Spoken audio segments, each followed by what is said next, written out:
Step outside. Feel the air wrap around your skin like a wet wool blanket pulled straight out of a hot bath. The sun hangs in a sky that looks wrong somehow. Too thick, too heavy. A pale gold haze that presses on the back of your neck and refuses to lift. You have walked 10 steps and already the sweat runs down your spine. And it will not stop, not tonight, not next year, not for the next 20 million years. There is no winter coming. There is no winter anywhere. Stand at the equator or stand at the very roof of the world, and the thermometer barely twitches. The whole planet feels like a swamp in Louisiana at the peak of August, shore to shore, pole to pole. No ice. Say it again, slowly. No ice. Not one glacier, not a single frozen mile of ground on the whole Earth. Now walk north. Walk to the place your maps promise you, white silence and cracking sea, and a cold that kills a man in minutes. You find a jungle, steam curling off black water, insects thick enough to chew, and something huge, something the length of a rowing boat sliding off a muddy bank into the shallows without a sound. A crocodile, basking a few hundred kilometers from the North Pole, calm as a fallen log, because up here, right now, he is the king of everything. This is not a fantasy. This is not another planet circling another star. This is Earth, your Earth, roughly 50 million years ago. And it ran hotter and far more savage than almost anything you have been taught to picture. So where are we? Or better, when? The world we are about to walk into has a name. Geologists call it the Eocene. It opened around 56 million years ago, and it ran for some 22 million years, closing a little under 34 million years ago. Hold that number next to your own history for a second. Every pyramid, every empire, every cathedral, and every war humans have ever fought would fit inside the Eocene tens of thousands of times over. And there would still be room to spare. The name comes from a Scottish gentleman named Charles Lyell, one of the fathers of geology, who stitched it together back in 1833. Eocene means, more or less, the dawn of the new. And that fits. A new world slowly opening its eyes. It sits at a very particular seat on the long calendar of life. The dinosaurs were already gone, wiped off the face of the planet nearly 10 million years before our story even begins. Think about that gap. By the time the Eocene opens, the great reptiles had been dead longer than the entire history of every primate that would ever lead to you. The world had ages to grieve them, to reshuffle, to fill every empty throne the catastrophe left behind. And fill them it did. Here is why any of this should matter to you. The Eocene was the last true hothouse the Earth would ever run. The final stretch of time when the whole planet cooked from pole to pole with no ice anywhere at all. It was a sweltering laboratory, and it was inside that heat that the ancestors of nearly every mammal you can name today first took shape. The horse, the whale, the dog, your own distant grandparents, small and wide-eyed in the branches, all of them forged here, which leaves us with the sharpest question of the whole tale. What happens when a paradise that has lasted for millions of years turns cold, quietly and without mercy? Hold that thought. First, we have to feel the heat. To understand the Eocene, you have to understand that it was born in fire. Just before our story opens, the planet ran a sudden, violent fever. Scientists gave it a long, clumsy name, and you can forget the name. What matters is what it did. In what amounts to a geological blink, roughly 170,000 years, a flood of carbon poured into the air and the sea, and the Earth lurched into a heat it would carry for ages.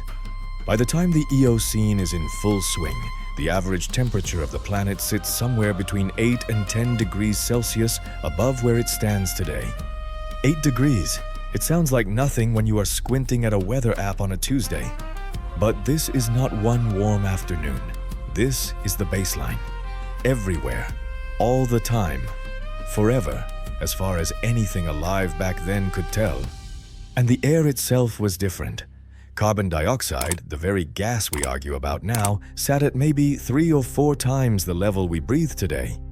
The sky felt denser. The whole atmosphere leaned on your shoulders, warm and wet, and the entire planet sweated. Try to live inside it for a moment. There is no cool morning. There is no relief at dusk. Night comes and the heat stays, close and damp, so the darkness gives you nothing. Sleep is hard here, and for the great cold-blooded things, the reptiles and the crocodiles, this is paradise on a plate. They never wait for the sun to warm their blood. The sun is always there. The warmth is always there. The planet has become one enormous breathing greenhouse, and it never once opens a window. So picture a world like that. Go to the poles. Where you expect frozen tundra, you find dripping rainforest instead. The Arctic Ocean is not locked in ice. It is warm and half fresh. And across huge stretches of it floats a mat of a tiny fern so thick you could almost imagine stepping out and walking across the water. Palm trees grow within sight of the North Pole. Now swing south to the great deserts. The Sahara, that ocean of sand you picture without thinking, does not exist. Not yet. In its place lie wetlands, slow rivers, green as far as the eye can carry. Not one grain of sand. And the coastlines you know, forget them. With no ice locked away at the poles, all that water sits in the sea instead. Global sea levels stand 50 to 70 meters higher than they do today. Whole stretches of shore you take completely for granted are simply gone, drowned under a warm, shallow ocean. Then there is the weather, and the weather is biblical. Across regions that are bone-dry desert today, rain falls in sustained hammering sheets. And the storms. The storms are something no human being alive has ever witnessed. The worst of them earned their own name, hypercanes. Monsters so gorged on the heat rising off those warm seas that one of our modern Category 5 hurricanes would look like a passing drizzle beside them. Near the equator, the whole idea of seasons barely applies. No spring to wait for, no hard winter to brace against. Only wet and wetter. Day after day, century after century, the rain comes and the heat climbs, and the green keeps growing with nothing on earth to slow it down. Think about what that does to a world. No cold snap to thin the insects, no frost to kill back the undergrowth. No winter to force one single living thing to stop and rest. Life never pauses here. It just keeps pressing, keeps multiplying, keeps reaching for more. Every swamp and riverbank crowded with hungry growing things, all of it cooking gently under that heavy sky. Remember the heat. Remember the weight of that wet air. Because every creature we are about to meet was made by it, fed by it, and in the end doomed by it. Here is something that takes a moment to land. In the Eocene, even the map is wrong. The continents are not where you left them. Picture the globe and start erasing. There is no Mediterranean Sea. There is no Middle East as you know it. In their place stretches a vast warm ocean called the Tethys, cutting clean across what will one day be southern Europe and Asia, shallow and sunlit and swarming with life. Look at the North Atlantic and you find North America and Europe still holding hands, loosely joined by way of Greenland. An animal could, in principle, walk from Wyoming all the way to France. Not in one lifetime, of course. But across the slow march of 1,000 generations, its descendants could make that crossing on foot. Now find India. It is nowhere near where it belongs. It is an island, a great slab of land drifting alone across the open ocean, racing north toward Asia at a furious geological clip. The titanic crash that will one day crumple the crust and heave up the Himalayas has not happened yet. The roof of the world is still under construction. And at the bottom of the globe, Antarctica is not the frozen tomb it will become. It is still fastened to South America. And that one connection lets warm ocean currents loop freely around the whole planet, hauling heat from the equator all the way to the poles like a great central heating system for the Earth. Tuck that detail into your back pocket. It is going to matter enormously before we are done. What does all that rearranged geography mean for the animals living through it? It means warm, shallow seas rule the world, and the cold, deep currents that drive our modern weather do not exist yet. It means the land is a patchwork of bridges and island chains that let populations drift apart, evolve alone for ages, then reconnect and collide. And that splitting and reuniting is the real headline: explosive, unchained diversity. Nature runs 1,000 experiments at once, on every continent, and no two laboratories are quite the same. An animal stranded on one landmass for a few million years comes back transformed, bigger, stranger, built for a world all its own. Then the land shifts, a bridge opens, and creatures that grew up worlds apart are thrown together to hunt each other and settle who survives. Some of those experiments are about to walk right past us. Before we meet the animals, we have to step into their world. And in the Eocene, that world is, above everything, forest. Not a forest like any you have hiked through. Picture something older and hungrier. Dense, towering, tangled jungle, layer on layer of green smothering somewhere between 60 and 70% of all the land on Earth. The Europe of vineyards and soft rolling hills looks like the Congo instead. Wyoming looks like Borneo. The whole temperate world has become one steaming greenhouse. And here is what your eye catches the instant you step in. There is no grass. Almost none. Grass, that humble green carpet you take completely for granted, the lawns and the prairies and the wide open plains, barely exists yet as a living thing. There are no open horizons to gaze across. Every plant eater alive has to scratch out its whole living in and around the trees. Step in among them, and the first thing that hits you is the smell. Thick, wet, heavy with rot and sweet blossom at the same time. The floor under your boots is dark and soft, carpeted in ferns, threaded through with slow brown rivers that wind quietly through the gloom. Now look up, the canopy is a riot. Flowering plants and fruit trees are exploding across the world in a burst of new shapes. Locked into a deep bargain with the insects and the earliest birds, each one shaping the other as they go. Relatives of the magnolia and the fig and the palm strain toward every scrap of light. Vines as thick as your arm twist between the trunks. And high above, the canopy knits itself into a single unbroken roof of green. So dense that down on the floor it stays a warm, dripping twilight, where sunlight arrives only in scattered, shifting coins. This forest is far more than scenery. It is an engine. Fruit, leaves, insects, fungi. Food is everywhere, in a staggering, almost ridiculous abundance. In a place like this, going hungry is not the great danger. There is always something to eat. Berries hang heavy on every branch. Insects boil out of the rotting logs in their millions. The whole green machine pumps out food day and night without rest, and that single fact rewrites the rules of survival. When you never have to fight for your next meal, the whole struggle moves onto a different battlefield. Here the thing that decides whether you see tomorrow is not the food. It is what is hunting you, and plenty is hunting you. So let us go up first, up into the canopy, up into the open air, and meet the things with wings. When the dinosaurs died, the skies and the forests were left wide open, and nature does not leave a throne empty for long. In the Eocene, some of the most terrifying creatures on the whole planet are birds. Let me introduce the one that should haunt your dreams. Its name is Gastornis. Picture a bird standing nearly 2 meters tall, taller than most of the men watching this. Flightless, built like a battering ram. And crowning it, a beak roughly the size of a horse's skull, thick, hooked, and strong enough to crush just about anything it pleases. This is the largest thing walking on 2 legs anywhere in the forest, and it does not run from danger. Danger runs from it. Scientists still argue about what Gastornis actually ate. A savage hunter chasing prey down on those tremendous legs?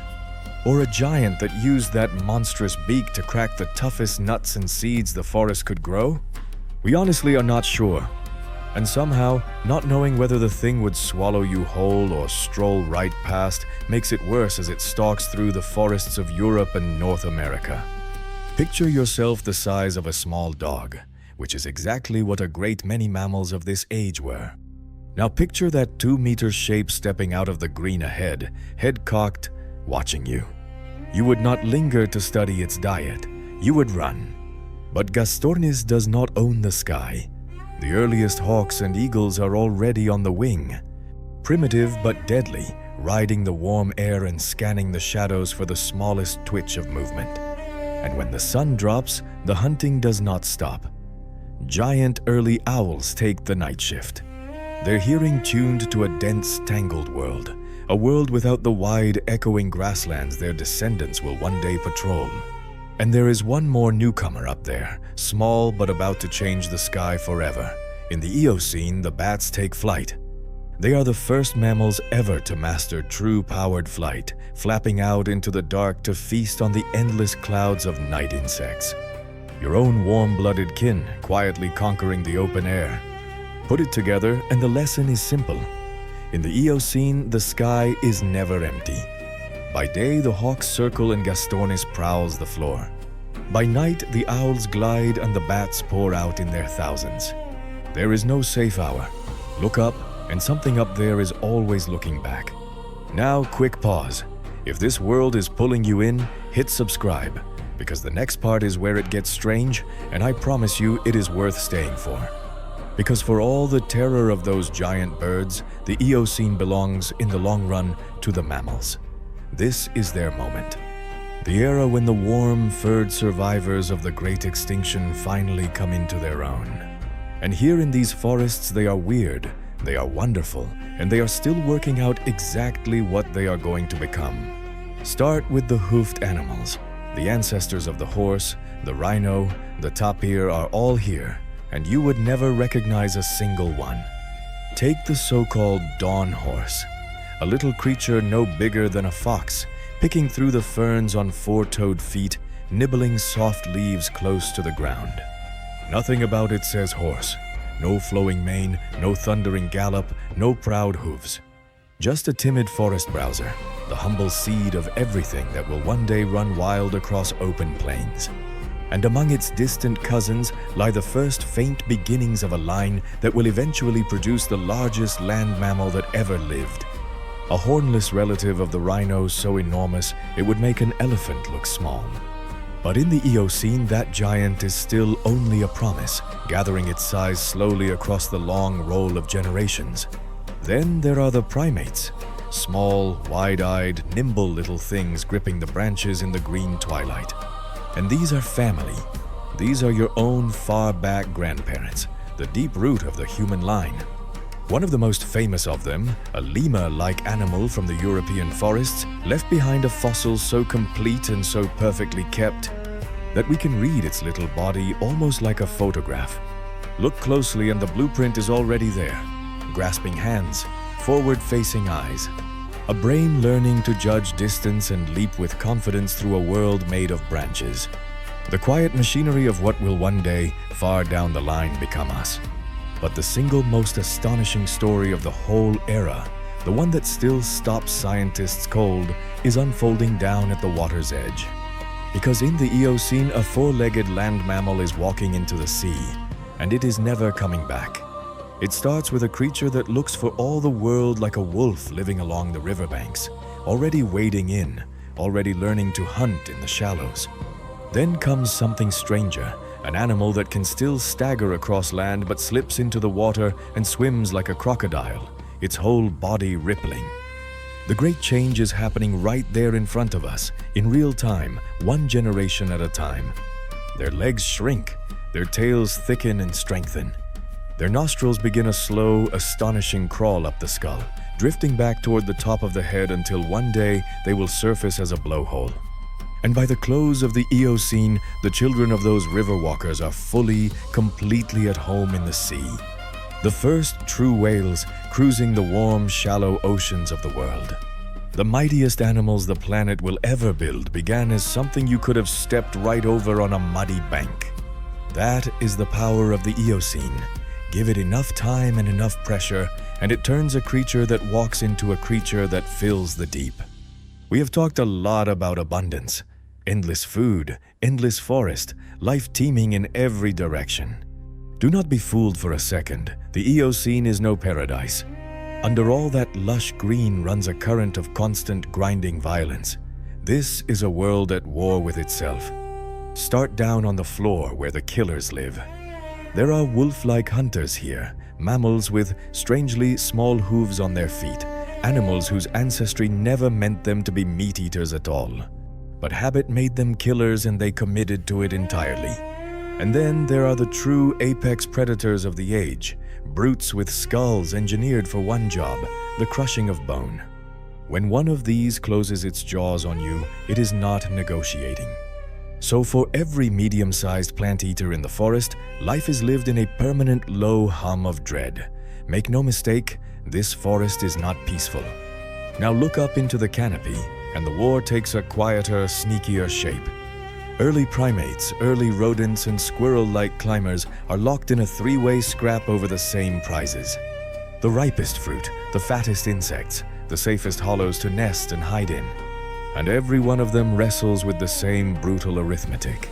Stay small and you can slip away and hide, but small also means weak, means prey. Grow large and you can defend yourself, but large means you need more food every single day just to stay alive. The answer each line eventually lands on is specialization. Some flee into the night and become creatures of darkness. Some take to the water. Some take to the air. Anything to find one edge over the rest. And then there is the one creature that refuses to play the game at all, the crocodile. Here is the most remarkable thing about the crocodiles of the Eocene. They are everywhere. Not just in the steaming tropics where you would expect them. They lurk in the rivers of what is now England, in Germany, in the warm swamps of the Arctic itself. They are bigger than the crocodiles of today, and they hold every river, every estuary, every quiet stretch of water on the planet.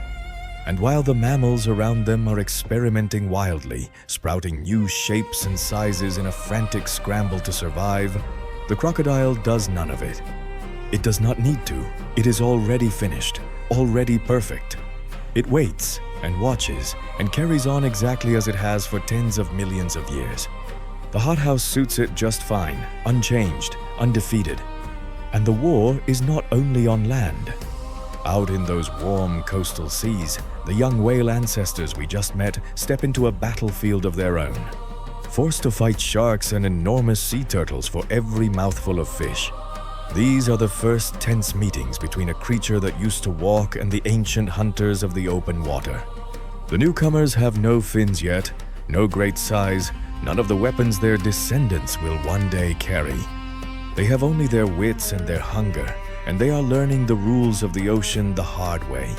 One narrow escape, one lost meal, one close call at a time. Survival in the Eocene is never handed over, it is taken. For millions upon millions of years, the hothouse held. The heat was the one great constant, the bedrock under every life on Earth. And then, slowly, almost too slowly to notice, it began to crack. Remember the detail I asked you to keep in your back pocket? Antarctica, still fastened to South America, letting those warm currents loop around the globe. This is where the bill comes due. Antarctica begins to drift away at last, pulling free of its neighbor. And as that final gap yawns open, something new and something terrible is born. A great current that runs in an unbroken ring all the way around Antarctica, sealing it off from the warm, tropical water that kept it mild for so long. Cut off, abandoned, Antarctica begins to freeze. For the first time in millions of years, ice forms at the bottom of the world. And once it starts, it cascades. The great planetary heat engine sputters and stalls. The carbon dioxide in the air slides into a long, slow decline. The fever is breaking, and the whole world is about to feel the chill. Ice, once it begins, has a cruel way of feeding on itself. White ice throws the sun's warmth straight back into space, where dark ocean and dark forest used to drink it in. So the more ice forms, the colder it gets, and the colder it gets, the more ice forms. The planet has tipped over the lip of a long downhill slope, and there is no climbing back up. For the animals, the change bites at the edges first. Up in the high latitudes, the forests begin to retreat. The trees of the Arctic, those impossible polar jungles, start to thin and pale and die back. Creatures that spent countless generations building themselves for a world of reliable warmth suddenly feel the ground shifting under their feet. Their old ranges shrink. Their choices narrow to a cruel and simple three: move, change, or die. The great hothouse animals, the thundering gastornis, the strange hoofed beasts of the European forests, now face a world they were never built for, a world going colder by the century. To us, watching from 50 million years away, this cooling looks gentle, gradual even. To the animals living inside it, it is anything but. By the slow clock of geology, this change is abrupt, relentless, and for a great many of them, merciless. And then comes the break. The French have a name for it: La Grande Coupure, the Great Cut. It lands around 34 million years ago, the exact moment the Eocene ends and a colder age begins. It arrives partly on a flood of newcomers. As the world rearranges and a fresh land bridge opens, waves of mammals pour out of Asia and into Europe. Hungrier, hardier, far better suited to this changing world. They arrive, they compete, and within just a few thousand years, a great many of the old Eocene natives of Europe are simply gone, erased from the earth. The hothouse is over. The whole magnificent world the Eocene built, the crocodiles basking above the Arctic Circle, the newborn whales gliding through warm, shallow seas, the vast unbroken forests stretching pole to pole. All of it is taken apart piece by piece and packed away forever into the deep past. Here is the part that matters most: the survivors, the handful of lineages that slipped through that cold doorway. The little wide-eyed primates, the river-walking ancestors of the whales, the four-toed dawn horses. Those are the ones who carry the whole story forward. Those are the bridge across all those millions of years, straight to us. Every horse running across a field today, every whale sounding in the deep, every primate alive on the planet, including the one watching this right now, carries a small, stubborn piece of the Eocene inside them. The world you live in is the cold aftermath of that great lost hothouse. And sometimes standing out in a brutal heat wave or watching the sea creep up over a flooded street, you can almost feel the Eocene stirring again, reaching after all this time to come back. So leave with this: the Earth has been hotter than this before, far, far hotter, and it survived. The only question, the one that has always truly mattered, is which of us gets to come along for the ride. If you made it this far, you already love this stuff, so subscribe and stick around. There is a whole lost world waiting, and we are only just getting started.